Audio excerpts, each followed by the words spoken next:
Hi everybody, welcome back to Harmon Speaks. We've got quite a show for you today. A friend of mine brought this book to my attention a few weeks ago. I read it, I loved it, and I had to meet the author. So we're going to meet the author today. Not only is she a nice author and write about good things, she is the best grandmother on the planet.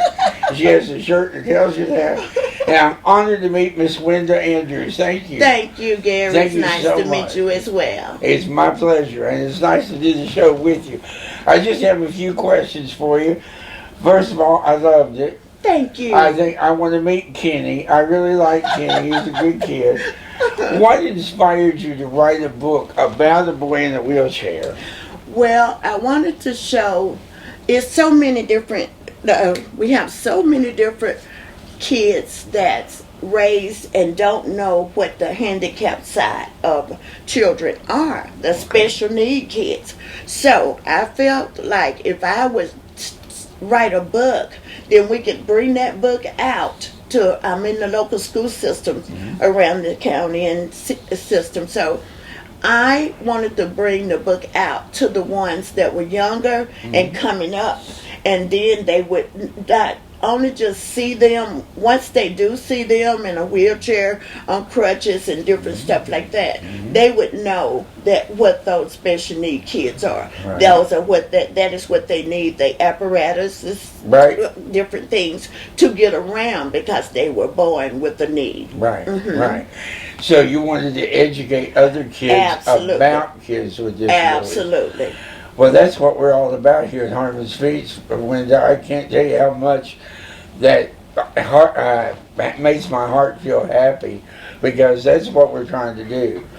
I feel if we demystify what it means to have a disability, Absolutely. people will see the humanity behind the Absolutely. disability. Yes. So I really appreciate that you wrote this. Now, do you know any boys who use wheelchairs, or did you just make it Oh up? no, I don't know anyone in a wheelchair that use it for only for a short span of time. Right. But like they hurt a hip or hurt a leg or something. No, I didn't.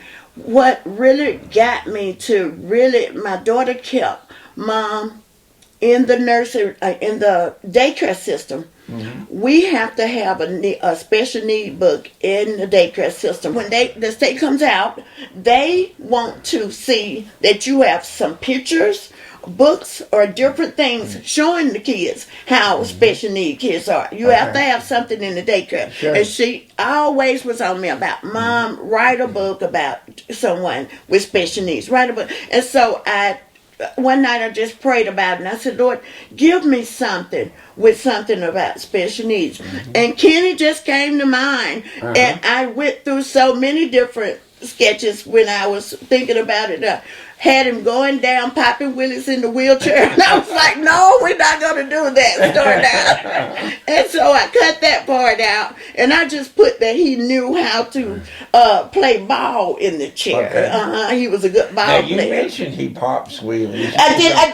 You I did, can't. yes, Oh ma'am. my goodness, I can't He remember. was bad in this book. No, I'm just kidding. He's He not. was something. He was really something. I thought I took that out, Gary. No, ma'am, it's in there. Now, he doesn't show us one. We don't get He to didn't see it. show it. But Okay. he does. He for the does. kids in the middle Okay. school. Okay. Yes, I ma'am. thought I took that. Uh-oh. I'm an English major, everybody. Okay, yes, I it's just read. where, you had told me you was just reading Yes, it before ma'am. you came over. That's right. But he was just special. He was really special, and it was just close to my heart when I was writing it. Right. And I started with the mask. Because we were going through a pandemic when I wrote it. Right. And I said, Lord, let me open the door up for the pandemic to be over. Right. And so at the end of the book, that's when I said, Mom said that the bad virus is gone now. Right. You can shake your friend's hand. You Right. can hug your grandmother. Because I'm thinking by now, a year later, that it would be over. But here come the variants after that, and so we don't know what's going to happen.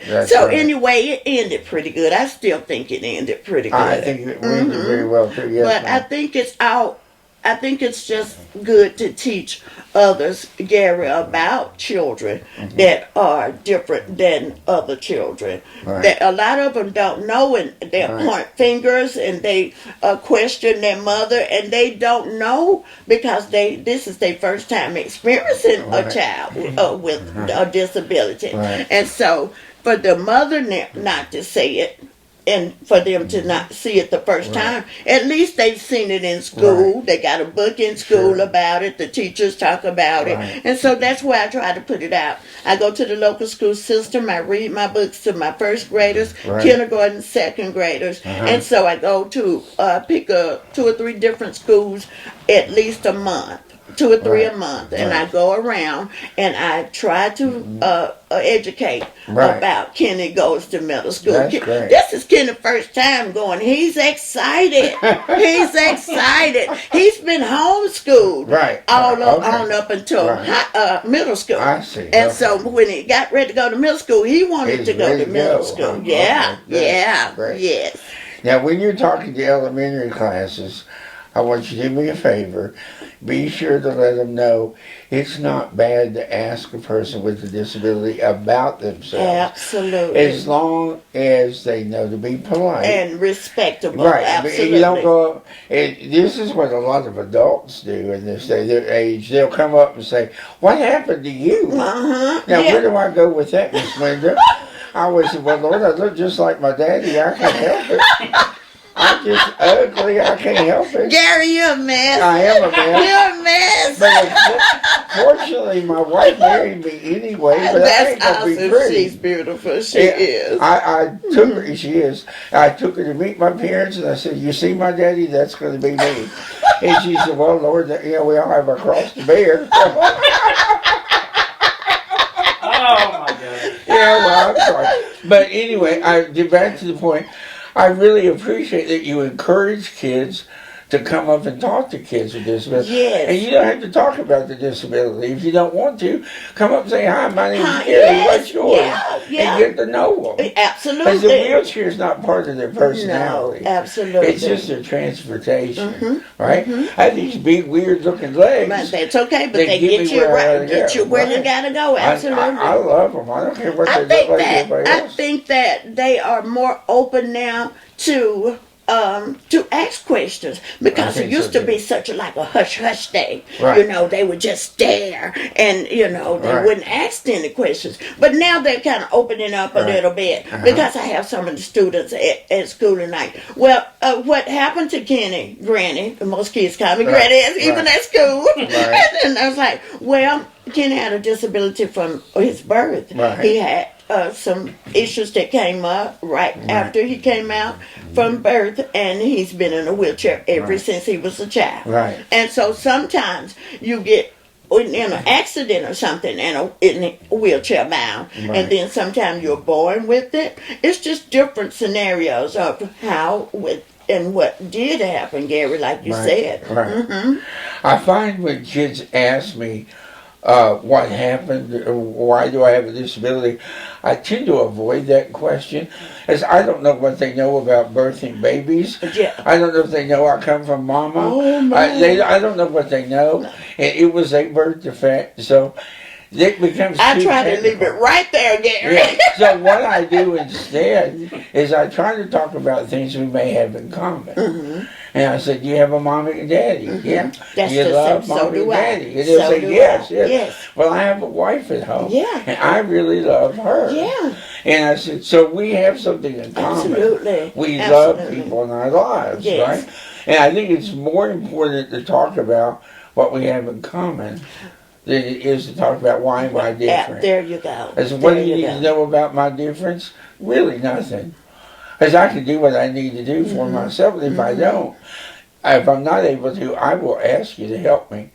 And so I can get what I need, and that's all they need to know. And as they get older, if they want to know more and ask questions, they'll be learned. I always have to convince children that this is not contagious. You're not going to don't be afraid of it. It's not going to fall off. Don't be afraid of it. Right. It's nothing to be afraid of. But parents are more afraid than children. You know, some of them are just not educated as well as That's the children true. are. And Very. a lot of times I see mamas with kids and they want to ask me a question. That's not polite.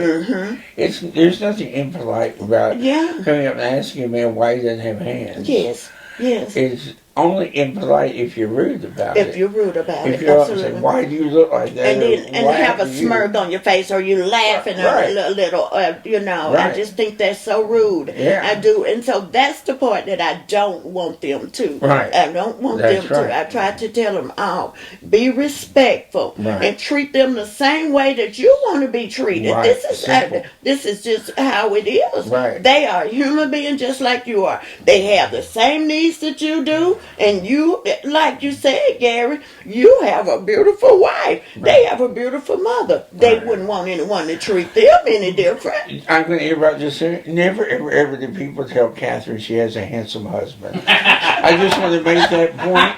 Gary! And it's okay. I am perfectly happy with who I am. But never do people ever come up to Catherine and say that. He's funny or whatever. They never ever do. And so I just want to put that out there. If you want to do that, please feel free to contact my You're wife. pretty in your own way. He's something. I mean, he is really something. Last night we were on the phone and I was like, oh my goodness, he's going to be a barrel of fun. I can tell already. I am so glad to meet him. I am so glad to meet you. Well, it's been my pleasure. And I'm going to wrap up and tell you that I am grateful that you wrote this book. Thank you, Gary. I really am. I think anything we can do to help kids get comfortable around people who are different in any way, the better we are off. Absolutely. Thank you for what you've done. Thank you, I Gary. hope Neil can get some pictures of the book and let people see it. It's a lovely book. Thank you, Gary. And I really think your heart was in the right place, and I Yes. appreciate Thank that. you so much. Thank you so much for sharing with us today. No problem. And thank you for tuning in to Harmon Speaks. You just never know who we're going to meet next time. So please join in. Have a good time with us. Please like and subscribe. We need the numbers so YouTube will keep loving us. And I thank you for joining us. Let's make the world better together. Thank you. Awesome.